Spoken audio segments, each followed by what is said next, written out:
Hi everyone. So good morning once again. Earlier stream got disrupted because of some technical issues. So again we are streaming this particular video.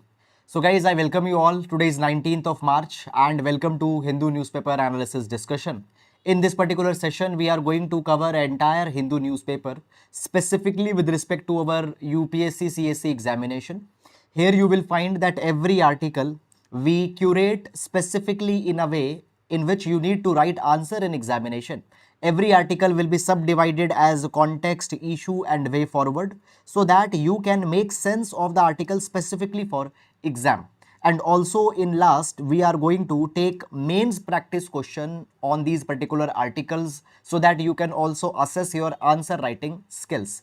This entire notes is available on our Telegram channel. You can download these notes from our Telegram channel. Link for Telegram is given in description box in YouTube. Now let's get started with this particular session. But before that, we are going to see little bit overview of newspaper so that you can understand that which articles are important for our examination in the today's newspaper. So here we have Delhi edition of Hindu newspaper, and first article that we have is disclose complete details of poll bond. Supreme Court tells State Bank of India.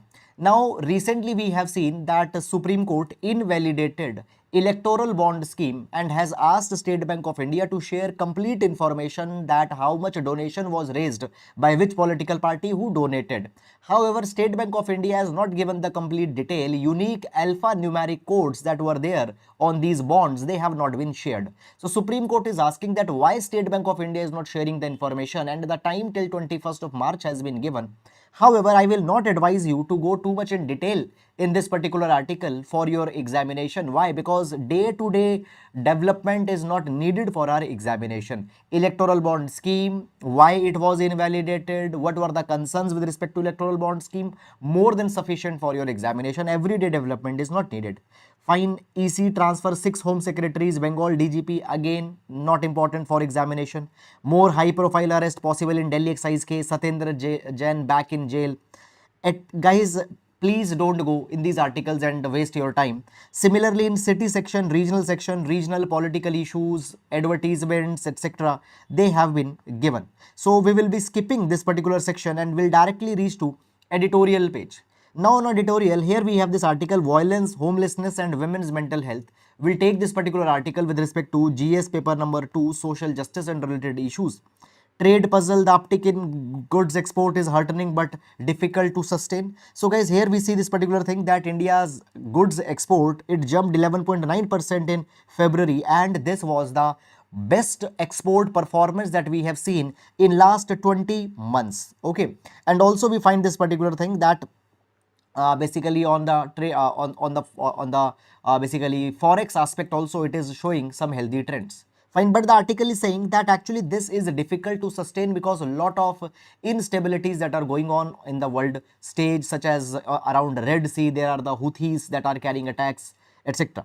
Then here we have the next article, MIRV leap that fires up India's nuclear deterrence. We'll take this particular article for examination.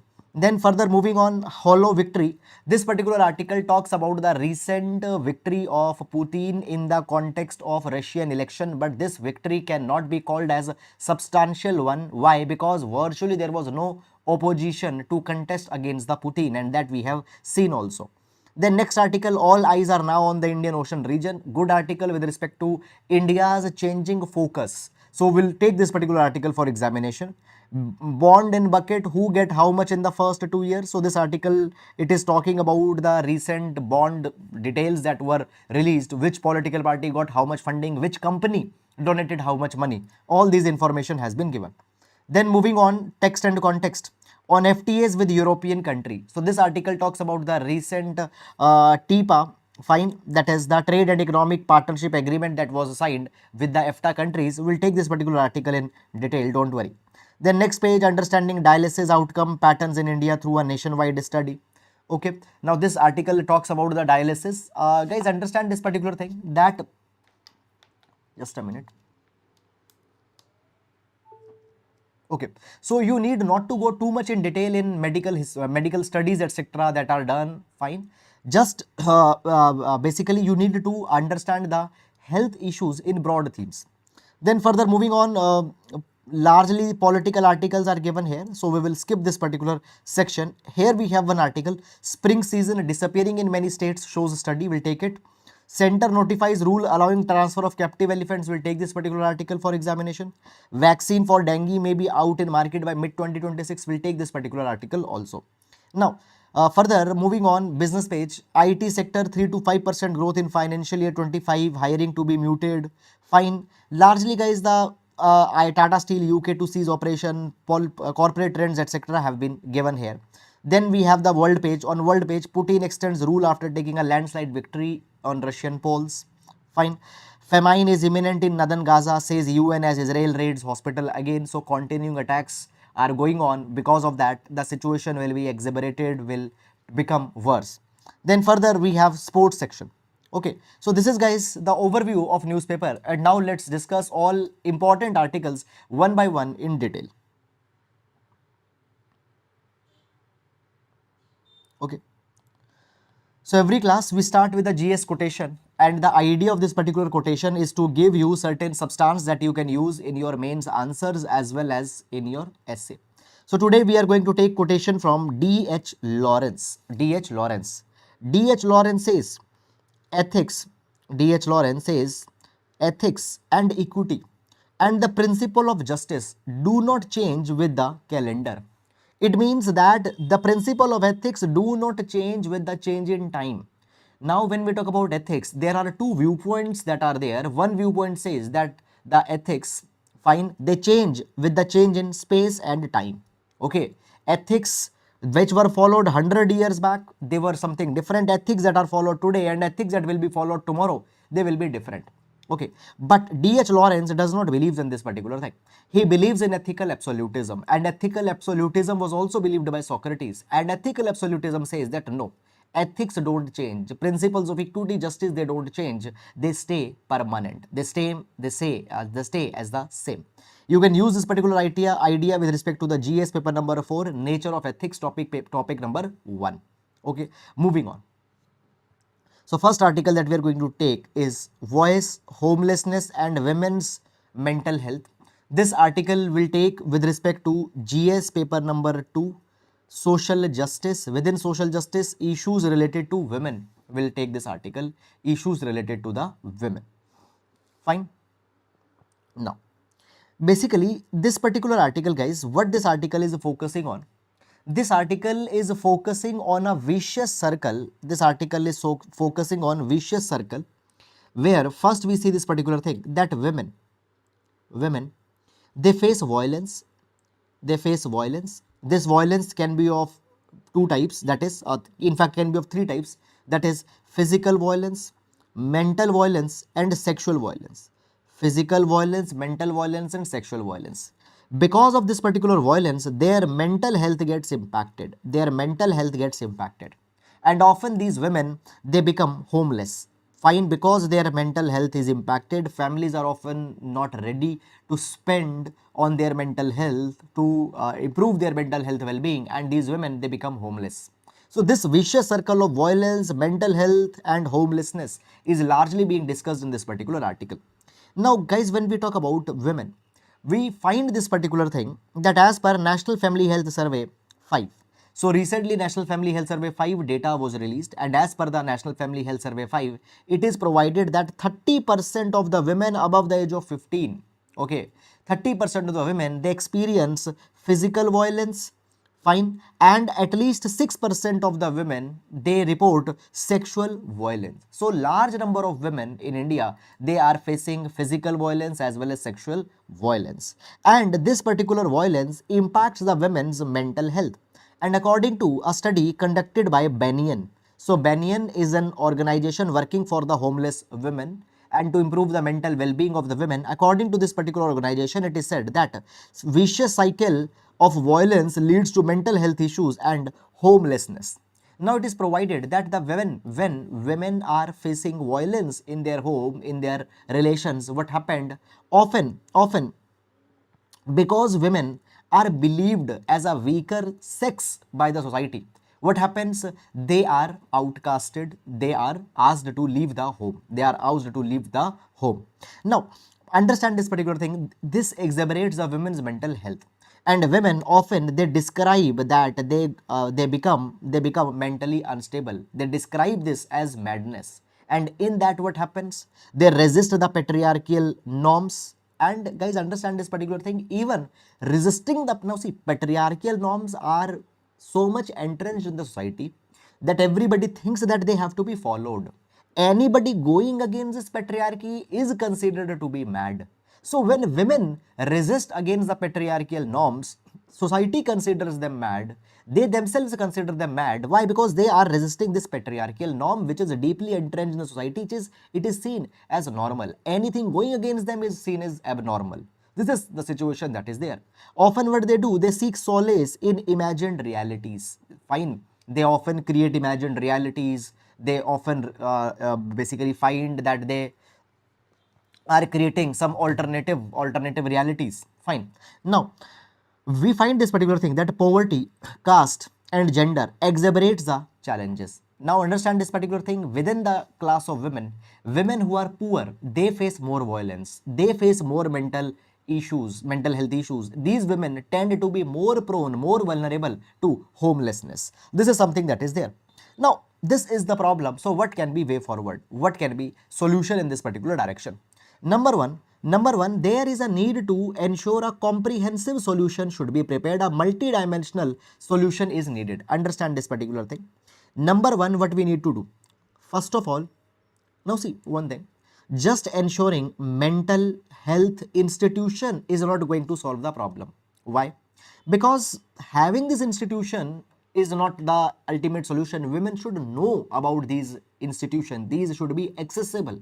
Okay. Number one, we need to focus on 3A. We need to focus on 3A.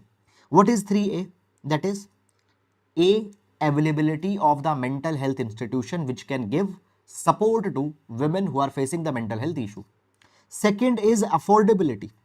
If institutions are available, they also need to be affordable, because if they are not affordable, women cannot take its advantage, benefit. And then they need to be accessible. They need to be accessible. Often we find that such kind of institutions, they are concentrated in tier 1 cities, metropolitan cities or urban areas, but not in the rural areas. So they need to be available, they need to be affordable, they need to be accessible. This is one factor, that we need to do. Second, what we need to do? We need to empower the women also. We need to empower the women also, so that they don't take injustice, they don't take violence as something which is a part and a parcel of their social life. And thirdly, what we need to do? We need to sensitize the society. We need to sensitize the society. And here, sensitization of male is equally important. Sensitization of male is equally important, so that they see women in equal capacity. So here, a comprehensive solution is needed. One thing will not going to help. Okay. Then supportive measures needed to be there. Now, as we are talking about empowering the women, how you empower the women? Recognize women's unpaid labor work. So women are the backbone of care work. They are doing the domestic work, but often their effort is not recognized. Fine. So women's unpaid work that they are doing at home, it needs to be recognized, and they need to be given a recognition. Then give them supportive networks. Supportive networks. Ensure that they are able to use the networks of the friend, extended family. They should be able to reach them. Now understand this thing, that what happens, often women don't reach to their friends, don't reach to their extended families, seeing that if they'll know about the discords that are going in their family, it will bring a bad name. So this thinking is to be changed. Give them economic independence. Give them access to income. Give them access to housing. Give them access to land ownership. Okay, because guys, giving them income, giving them ownership, giving them land rights, land ownership, what will happen? It will enhance their economic status, and economic status and social status of a person are often linked. That is something that is needed to be done. Also, there is a reference of Robert Sapolsky that is given. It is said that we need to address the childhood adversity to mitigate the long-term impact on brain development and behavior. Now see this thing. If in a childhood, a child will face a lot of adversity, will face a lot of deprivation, will face a lot of injustice, etc., what will happen? That child's brain will develop in a different way, and that child might be psychologically more vulnerable to certain psychological certain psychological imbalances. Now, so therefore, women in their childhood needs to be ensured that they are given a meaningful, joyful childhood. Then after that, it has also been provided that we need to learn from those people who have some lived experiences, women who have seen abuse, women who have survived this abuse and has come out of that. They can be role models for the women, as well as their advice, their expertise should be endorsed, should be taken up. So this is guys all about it.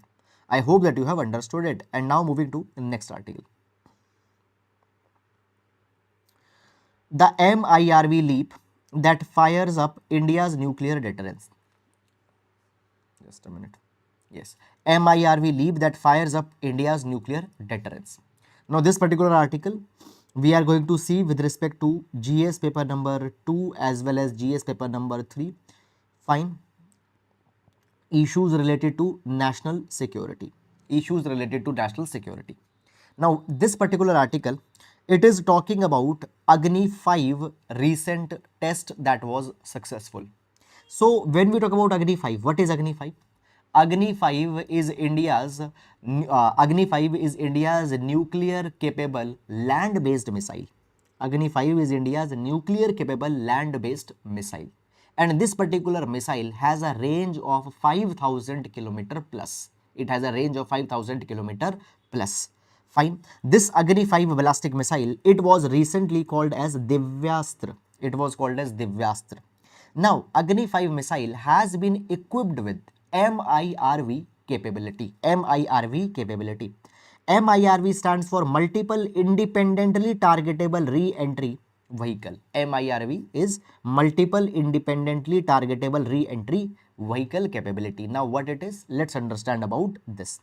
Now, first of all, understand that this particular capability, MIRV capability, is with very limited group of country. For example, we have five nuclear weapon states, that is US, Russia, China, France, UK. They have MIRV capable missiles. But apart from that, India is the one which has entered in this select group of countries having MIRV capability. Now, what is MIRV capability? A missile having MIRV capability can strike multiple targets simultaneously. For example, this is an adversary nation X, and within this adversary nation X, there are 3 targets that we need to neutralize. Agni missile, what it can do, it can simultaneously attack these 3 targets. Simultaneously, it can attack 3 targets. So basically, one missile can engage multiple targets simultaneously, and also it has capabilities that it can evade. It has capabilities that what it can do, it can evade the missile defense capabilities that are being developed by the other countries. Fine. So this is MIRV capable missiles. What they can do, they can strike multiple targets and are difficult for opponent to intercept. Now, when we talk about China, China already is having the MIRV technology, and China is also developing at the same time Honky 19 interceptors. Now, these Honky 19 interceptors are very advanced interceptors and can neutralize the missiles coming from other nation. So basically, this Agni 5, that is Divyastra, it is also going to be a big challenge for Honky 19 interceptor. So this is a kind of a this is a development which will make China concerned, and it is a good thing for India. Fine. Then moving on, guys, in this capacity, understand this thing that making this MIRV capable missile, it is very difficult thing, and technologically it is a thing which can be done by very few countries. Why? Because there are difficulties on multiple levels. Number one, country, in order to make this MIRV capability, need to ensure nuclear warhead miniaturization. Now understand this particular thing, guys, that suppose this is a missile, okay, and in front there is this nuclear warhead. So basically this nuclear warhead is to be miniaturized. Why? Understand that this missile can engage multiple targets simultaneously, So rather than having one nuclear warhead, there needs to be the multiple nuclear warheads and their size is to be reduced so that they can be carried in one vehicle. Then we need to ensure that the vehicle is of low weight or low mass. Fine. So that it can basically see what this vehicle is. This vehicle is not having one missile, it is having multiple missiles. Okay, so weight is needed to be reduced so that it can travel more distance and it can go at higher speeds. So distance is to be reduced, mass is to be reduced, nuclear warhead, it is to be the size is to be miniaturized. Also, we also need to ensure that re-entry vehicle configured precisely to fit in the missile. It needs to separate at a precise time and the targeting needs to be on mark. Fine. Targeting, fitting, re-entry, okay, separation, all needs to be very precise, and this precision actually takes a lot of effort, which India has achieved. So therefore it is being said as a engineering marvel, as a defense marvel for India. Now when we talk about this Agni 5 missile, it will be deployed on a road mobile platform so that we can transport, and from a convenient location we can use it if we have to use. So it will be deployed through a road mobile platform, which enhances the flexibility, Now there are certain other things that we need to keep in mind, fine, in this particular direction. Number one, we need to continue focus on testing and further development of MIRV capability platforms. Understand this thing that we have deployed the road mobile we have developed the road mobile fireable missile. Now we need to further expand the development of this particular missile on submarine. So we need to develop the submarine launch ballistic missile so that second strike capability of India can be enhanced. Okay, so submarine counterpart is also to be developed. Now this development sends a clear signal to China. It sends a clear signal to China about the India's growing capability. Okay, which is a good thing and might make China wary to pick confrontation against India. So this is about it. Now guys, let's take the main question that can be framed on this particular article, and in fact previous article also mains question was there and I forgot to take it, apologies, but let's take this now. So previous article mains question could be like this: analyze the interconnectedness of violence against women, homelessness and mental health issues in India. Evaluate the policy measures that could be implemented to improve women's mental health and security. And question on this article, that is the article on MIRV capable missile. Discuss the strategic implication of India's 5 missile with MIRV technology for the regional power balance in South Asia. Analyze how this development influence India's deterrence capabilities vis-a-vis China. So try attempting these particular questions and by that you will get an idea about your answer writing skills. Doesn't matter whether you can write a full answer or not, but even if you try to practice it on a daily basis, I'm pretty sure that where you are after 1 month doing this, fine, that will be a improvement over the present status. Moving on. All eyes are now on Indian Ocean region. Now, this particular article, again this article we are going to see with respect to GS paper number 2 IR, fine, as well as GS paper number 2 India's changing foreign policy priorities, fine. So let's start with the article. Okay. So guys, if you see in the past, Indo-Pacific, Indo-Pacific has been an important area of India's foreign policy calculus. Strategically, Indo-Pacific was an important area, and we find this particular thing, for example, that India was a very important part of Quad, that is quadrilateral security dialogue. When we talk about quadrilateral security dialogue, we have 4 countries here, that is US, India, Japan and Australia. The focus of Quad is Indo-Pacific. But now India is moving from Indo-Pacific to Indian Ocean. India is shifting priority from Indo-Pacific region to Indian Ocean region. And we see this particular thing, that this focus has started to appear since October 2023. Now, first of all, why we are now again focusing on Indian Ocean region?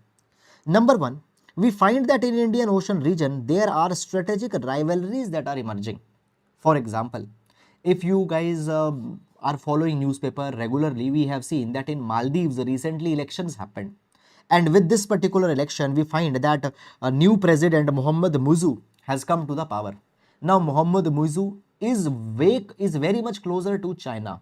And Mohammad Muzu, when he was not a president, he has followed the India Out campaign. And now he is started following his India Out policy. And as a part of this India Out policy, he has asked the Indian troops to leave the Maldives and is going more closer to China. And we have seen that already Hambantota port of Sri Lanka has been taken by China for 99 years in lease. Now, if in Maldives also, if China will develop a strategic infrastructure, then that will be concern, security concern for India. So India want to focus its priority on Indian Ocean region.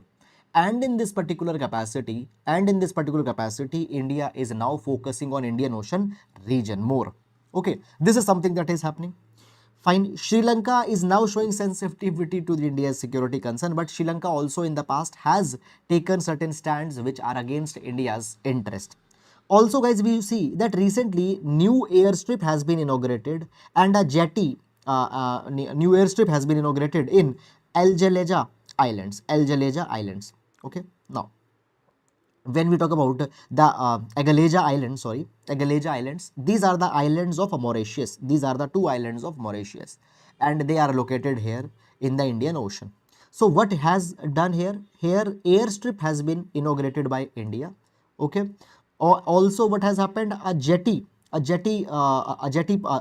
terminal has also been inaugurated here. That is in Mauritius, Agalaja Island. So this can be an important mapping entry also for your examination. Please keep it in your mind. In the past, they have asked the question around this particular theme also. So if a question comes that Agalaja Island is recently in news, this island is a part of which? This island is a part of Mauritius.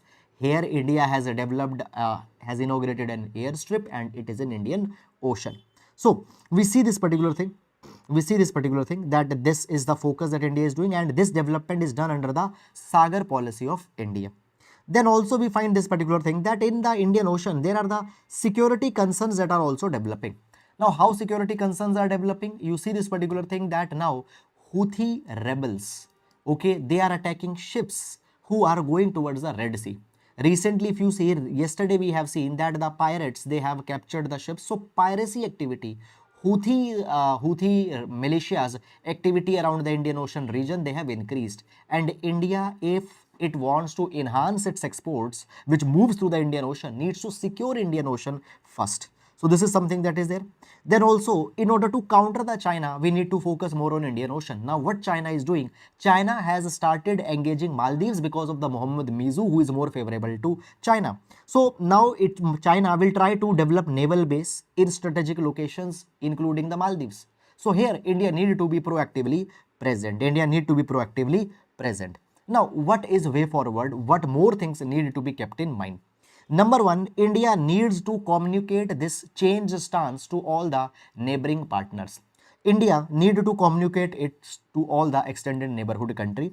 Also, India should utilize the platforms such as Indian Ocean Rim Association, Colombo Security Conclave to engage the countries meaningfully. Okay, and India can emerge as a net security provider in this particular area, should engage constructively.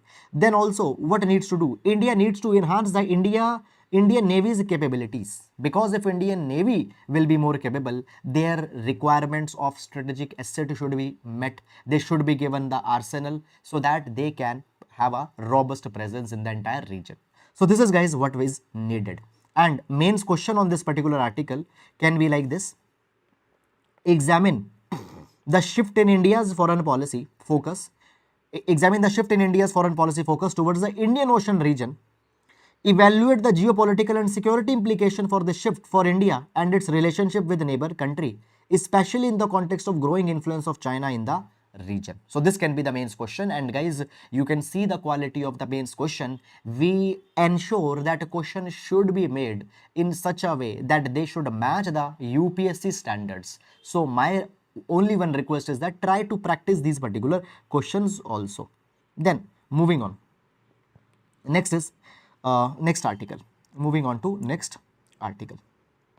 So the next article that we have here is from the text and context section on FTAs with European countries. On FTAs with European countries. Free trade agreement with European country. Now this development we are going to see with respect to GS paper number 2, India's trade diplomacy, and GS paper number 3, issues related to Indian economy, fine, foreign trade, international trade. So GS2 and GS3 we are going to take this particular article. Now this particular article, first of all, let's understand the basic context of this article, basic background of this article. So recently India has signed a free trade agreement. Now what is a free trade agreement? A free trade agreement is an agreement between the countries. It can be bilateral, that is between two countries. It can be multilateral, that is between multiple countries. So free trade agreement is an arrangement where the countries will reduce the tariff as well as non-tariff barriers, okay, so that the trade can be enhanced. So this free trade agreement has been signed with the European Free Trade Association countries, FTA countries. Who is there in this FTA countries? In this FTA country we have Switzerland, we have Norway, Iceland and Liechtenstein. So these four countries are the part of FTA with which this free trade agreement has been signed. Now this free trade agreement, what is the technical name of this free trade agreement? It is called as the Trade and Economic Partnership Agreement, TIPA. Trade and Economic Partnership Agreement, TIPA. For prelims examination, a question can be framed that TIPA was recently news. With which countries TIPA has been signed? So TIPA has been signed with these four countries that we discussed. Now what are the core features? What are the core features of this particular agreement? Number one, under this particular TIPA, it is aimed that $100 billion investment, $100 billion worth of foreign direct investment from these foreign countries will come to India, which will generate at least 1 million jobs in the next 15 years. 1 million jobs in the next 15 years. Also guys, it has been provided, now see, when free trade agreement is signed, the import duties are reduced, fine, no tax barriers are reduced. Now in the past, India's experience is not good with the free trade agreement. What has happened? India has reduced the tariffs and the other countries have got too much excess of Indian market, and at the end what has happened? India's trade deficit has increased. India has imported at the end of the day more. In this TIPA, there is one important provision, and the provision is that if India does not get the benefit, if India does not sees that this is beneficial to India, what India can do? India can retract the tariff concessions if it has given. It will take back the tariff concessions, and if this $100 billion also did not came, India will retract the tariff concessions that have been given. Also, it has been provided that under this FTA, greater access to the Indian markets will be given. So these countries will be able to export to India seafood, fruits, oils, chocolate, technological goods. So these countries will get access to Indian market. Now there are certain goods which have not been covered here. For example, dairy, gold, agricultural products. Now you see this particular thing. Guys, when we talk about India-Australia trade free trade agreement that was being signed, there also the dairy sector came in between. Now you see this particular thing that these countries, they have technologically advanced dairy sector. They have the dairy products which are mass manufactured. If they will come in India, India's dairy farmers will get negatively impacted. So dairy will not be covered, will not give them concession for bringing dairy products in India. Same goes for gold products and agricultural products, will not open the market here. Then next, further it has been provided that here services are also included. There is a specific provision for offering opportunities for Indian yoga instructors in these countries. You see that in West, yoga has become so popular. So Indian yoga instructors, Indian architects, Indian doctors, India's professionals, they will be given the visa. Basically, what will visa there will be the ease that will be given in the visa regime to the Indian professionals when they want to go to those countries. From there also certain professionals will be provided the easeless entry in India. Fine. Then this particular FTA also contained the chapter on sustainable development, and this is the first FTA where sustainable development as a specific chapter was added. So basically environment, labor aspects will be kept in mind. Understand this thing, that we are trying to enhance the export, but at the same time ensure that such kind of production should not be carried which will impact the environment in a negative way. So both the countries should focus on ensuring the environmental sustainability, labor rights, human rights, etc. will also be ensured. Then also guys, there is intellectual property rights. Fine. So the agreement accommodates the interest of pharmaceutical and high technology company in FTA. Fine. Now see this thing. There is a pharmaceutical countries which have a concern. For example, what happens? Suppose a pharmaceutical company invested billions and billions of dollars and came out with a drug which can save the lives against a deadly disease. India in the past has given the compulsory licensing to our own pharmaceutical companies that they can make the drugs. Fine. What happens? It dilutes the patent that is given to other countries. So it is said by the companies in the West, particularly the pharmaceutical companies, that their intellectual property rights are not respected by India. So for IPR protection, a specific chapter is there. Now, what is way forward? What is something that we need to keep in mind? So way forward is this. Number one, in order to ensure that this TIPA is implemented successfully, we need to closely monitor its implementation. Implementation is the biggest thing. So closely ensure that all the promises that have been given, they are followed. Second is that India must navigate the provision of trade in services and IPR to maximize the benefit. Now in the past guys, we have seen this particular thing, that what has happened? India service sector is robust. Fine. How we take the maximum benefit out of it, and how the IPR protections also are to be balanced with the national interest. Then adhere to sustainable development commitments that have been given. This is the first time that in FTA we have incorporated a chapter of sustainable development. Now India need to walk the talk. Fine. So this is something that is there. Now mains question on this particular article can be like this. So mains question is this: critically evaluate the objectives and key features of India FTA Trade and Economic Partnership Agreement. Okay. Discuss the potential benefits and challenges for India in terms of trade in goods, services, sustainable development and IPR. So this is a critical evaluation of this TIPA, and a question on this line is expected. Now moving on in this particular direction. Okay. Now here we have one more article, and this article we are going to see with respect to GS paper number 3, impact of climate change on India. Impact of climate change on India. Spring season disappearing in many states show study. Now this particular article, what the article is talking about. So recently guys, a study has been conducted by the agency Climate Trends. Now this agency has provided this particular thing, that the spring season is getting vanished from India. So basically you see that when the winters are ending and summers are beginning, between the end of winter and the beginning of summer, there is a benign period when the weather conditions are so pleasant. We call it as spring. So spring is a benign weather between the month of January and between the month of April. So January winters end, April scorching summers begin. So this period of February and March is a spring period. This period is getting ended. What is happening? With the onset of winter, suddenly the harsh summers begin. And if you are living in North India, if you are living in Delhi, you might be knowing this thing, that now the spring season is getting lost. As the winter ends, suddenly the summer begins. Now what has happened? This climate trend agency, it has done a study, and it has seen the average temperature in 33 states and union territories from 1970 onwards.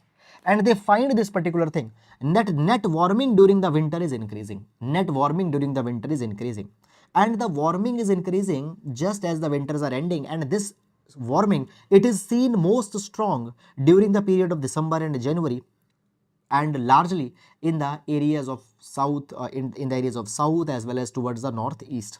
Okay, this southern part of the country has strong warming in December and January.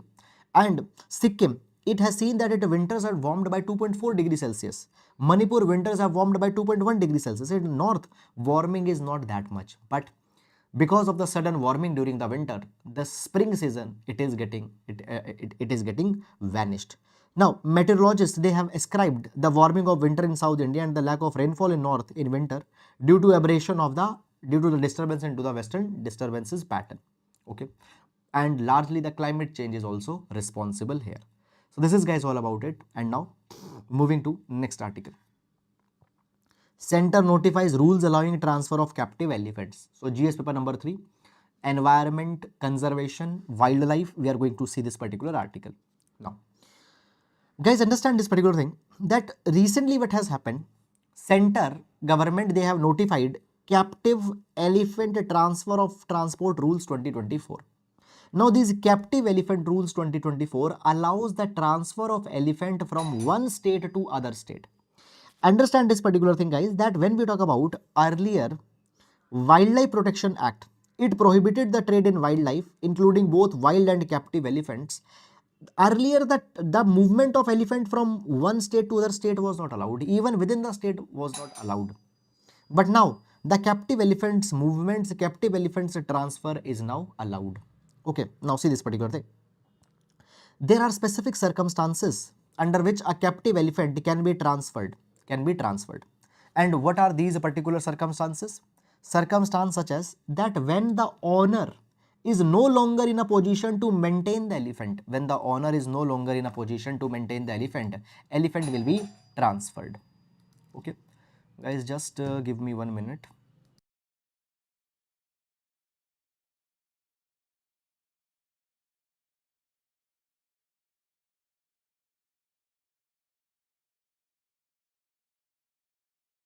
Yeah.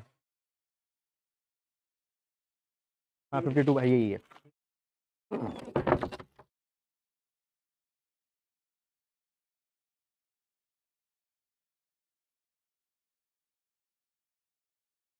Okay guys, so let's resume back.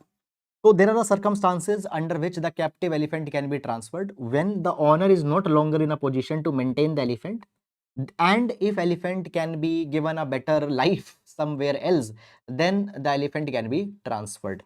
But before transferring an elephant, there are certain approvals that are needed.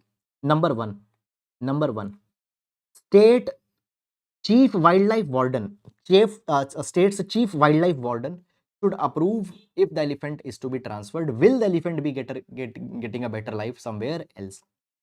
Number one. Number two, before transferring an elephant, elephant health has to be ensured, that the elephant is in a health that elephant can travel from one place to another place, and elephant's health has to be ratified by a veterinarian and a deputy conservator of forest. Fine. And also they should establish that animal's current habitat and prospective habitat are suitable. The habitat where it is living now and the habitat where it will be transferred, they are similar. It will not be a shock to the elephant. Then chief wildlife warden, after all these things are done, will approve the transfer. If the transfer of elephant is outside the state, then the genetic profile of that elephant is to be registered with the Ministry of Environment. Okay, and also mahavat of the elephant, and an elephant assistant should accompany the elephant when the elephant is being transferred. So this new transfer is allowed under the captive elephant rules 2024. Now guys, when we talk about elephant, Indian elephant is found in India and its status is endangered. The status of elephant is endangered as per IUCN red list. The status is endangered as per IUCN red list. Okay, so this is about it. I hope that you have understood. Now moving to next article.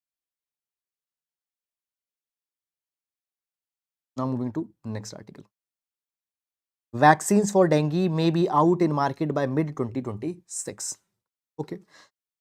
So basically, guys, when we talk about the dengue, so dengue happens to be a mosquito-borne tropical disease, and we find that every year, there are 4 to 500 people in India that get impacted by the dengue. Now, when we talk about, guys, dengue, the symptoms of dengue are headache, fever, vomiting, muscle, joint pain. Okay. Now,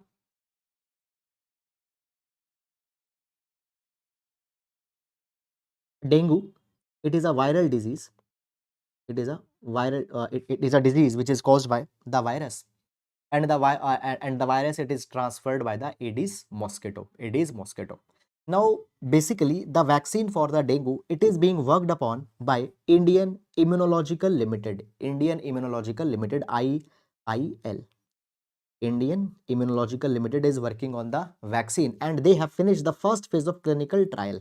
first phase of clinical trial, and the second and the third phase of trial, fine, they will begin shortly, and by 2026 this particular vaccine will be made available in the market. Now, just little bit you need to know about this IIL, who is working for the development of vaccine. It is a wholly owned subsidiary of National Dairy Development Board, established in 1982. Okay, so this is guys all about it. And ICMR, Indian Council of Medical Research, it has agreed to help undertake, bear all the cost of clinical trial also for the other vaccines of the Zika virus that are also being under the way. So this is guys briefly about it. However, no need to go too much in detail in this right now. Okay. Moving on, guys. That is all about it. I hope that you have understood it. And the mains questions also we have also discussed. So guys, this is all about the session, and I expect and I hope that the session was fruitful to you. So that is all guys for today. Now we'll be meeting tomorrow. Till then, please take care of yourselves. Thank you so much. And if you have liked the session, please do hit the